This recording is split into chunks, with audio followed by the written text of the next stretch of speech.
શું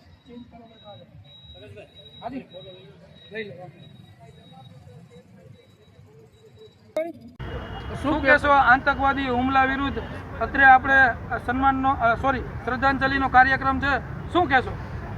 પત્રકાર એસોસિએશન દ્વારા આયોજિત મૌન રેલી જે કંઈ આયોજન કરવામાં આવેલ છે તેને સૌપ્રથમ તો અમે આવકારીને અભિનંદન પાઠવીએ છીએ અને 22/4/85 મંગળવાર જમ્મુ કાશ્મીરના પહેલગામમાં જે આતંકી હુમલો થયો છે, અંધાધૂંધ ગોળીબાર દ્વારા 27 જણાને મોતને શરણે થયા છે, એ બાબતે સમગ્ર મુસ્લિમ સમાજ આ બનાવને સખત શબ્દોમાં વખોડીને શ્રદ્ધાંજલિ અર્પણ કરે છે, ખિરાજ અકીદત પેશ કરે છે। આ બનાવમાં જે હિન્દુ સમાજના લોકોને બચાવવા માટે જે ઘોડેસવાર આદિલ હુસેન સૈયદ શેખ જે આતંકવાદીઓના મુઠભેટમાં શહીદ થયા છે તેને પણ અમે ખિરાજ અકીદત પેશ કરીએ છીએ।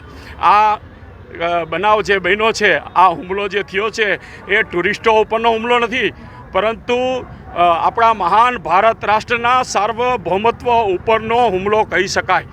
રાષ્ટ્રની એકતા અને અખંડિતતામાં આપણો આ જે હુમલો છે એ હુમલાનો એક પ્રયાસ છે।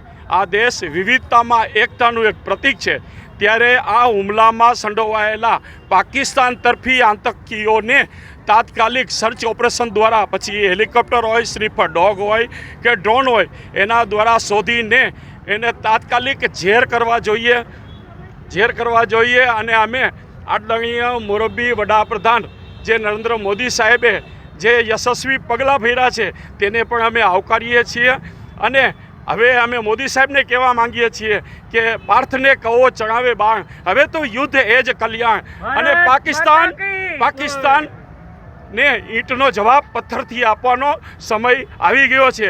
ત્યારે હવે આવા તાત્કાલિક આ લોકોને તાત્કાલિક નસીહત કરવા જોઈએ। બાકી મુસ્લિમો અને હિન્દુ સમાજ એક સાથે સૌ ચેનથી રહે છે અને મુસ્લિમ સમાજમાં ઇસ્લામમાં પણ કહેવામાં આવ્યું છે કે હુબ્બલ વતન નિસ્ફુલ ઈમાન, વતન પ્રેમ દેશનો, વતન પ્રેમ ઈમાનનો એક ભાગ છે। જે દેશમાં રહેતા હો એ દેશને વફાદાર રહેવો ઈમાનનો એક ભાગ છે। અને અંતમાં એટલું જ કહીશ કે મજહબ નહીં સિખાતા, આપસ में बैर रखना, हिंदी है हम वतन, हिंदुस्तान हमारा, सारे जहाँ से अच्छा हिंदुस्तान हमारा। जय हिंद, जय भारत, वंदे भारत।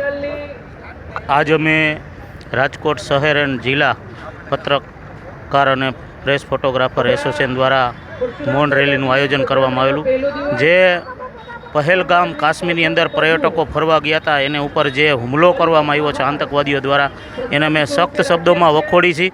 આ હુમલો પર્યટકો ઉપર નહીં પણ ભારતની અખંડતા ઉપર કરવામાં આવ્યો હોય એવું સાબિત થઈ રહ્યું છે।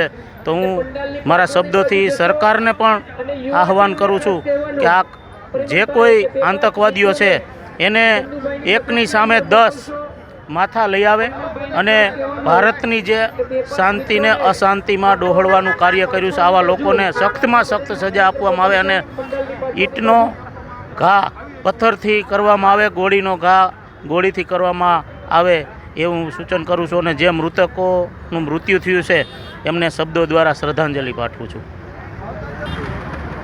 સૌથી પહેલાં તો જે તમે આયોજન કર્યું એ ખરેખર રાજકોટ માટે ઘણી એક સારી વાત કહેવાય અને આ કાશ્મીરમાં જે હુમલો બન્યો આ પહેલી વાર નથી બન્યો, આના પહેલાં પણ 3 વખત જે બન્યો, પણ આપણે હજી સુધી આતંકવાદીઓ માટે એકજૂથ થઈને લડ્યા નથી।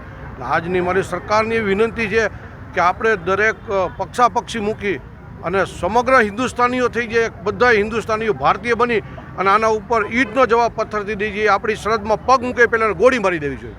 એટલે આજના દિવસે અમે બધાએ એમને ખાસ શ્રદ્ધાંજલિ આપી છે અને જે હજી ઘાયલ થઈ ગયા છે એ જલ્દથી જલ્દ સાજા થઈ જાય એવી અને જેના પંખીના માળા વિખાઈ ગયા છે એને આજના દિવસે અમે ખૂબ દિલથી શ્રદ્ધાંજલિ આપી છે। અને બીજું એક એવું પણ જાણવા મળ્યું કે જેના હજી તો લગ્ન થયા હતા બિચારાને, એ ફરવા ગયા હતા, એનો કયો કશું પોતાની જિંદગીની શરૂઆત કરવા ગયા હતા, એને તો બિચારાને શું ખબર હતી કે મારું અહીંયા થવાનું। એટલે આવા લોકોને કોઈ ધર્મ ઈમાનથી કાંઈ લાગતું વળતું નથી, આવા લોકોને ઈંટનો જવાબ પથ્થરથી નહીં પણ ગોળીથી જ દેવો જોઈએ એવી મારી ભારત સરકારને પણ વિનંતી છે। મારું નામ છગનભાઈ જાદવ। આજે જે સ્કેન્ડલનો કાર્યક્રમ ગોઠવવામાં આવ્યો છે તે દિવ્યાંગોને આજે શ્રદ્ધાંજલિ આપવાનો કાર્યક્રમ છે. અને પહેલગામમાં જે ઘટના ઘટી છે એ ખૂબ જ દુઃખદ ઘટના છે. એને ખૂબ જ સખત શબ્દોમાં આપણે વખોડી કાઢીએ છીએ અને ઈશ્વર એના આત્માને શાંતિ આપે એવી પ્રાર્થના છે. અને આ જે ઘટના ઘટી એ ખૂબ જ નિંદનીય છે. ભારત એકતાનું જે છે એ ખંડિત થવા માટેનું આ પ્રયાસ છે. ભારત અખંડ રહે એવા પ્રયાસો થાય એમ હું ઈચ્છું છું. સમાજમાંથી આવું છું.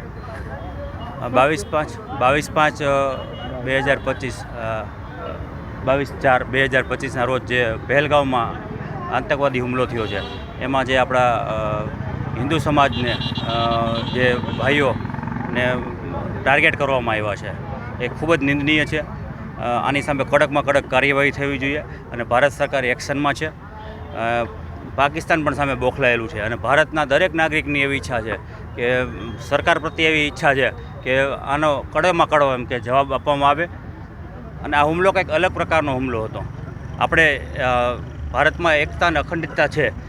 મુસ્લિમો હોય કે હિન્દુ હોય, આપણે બધા એક સાથે રહીએ છીએ, પરંતુ આ હુમલાને કંઈક અલગ પ્રકારનો રૂપ આપવામાં આવ્યું છે. દરેકને મજહબ પૂછી અને હિન્દુ છો એવી રીતે પૂછીને એને મૃત્યુને ઘાટ ઉતારવામાં આવ્યા છે. આવો હુમલો ખરેખર નિંદનીય હુમલો છે.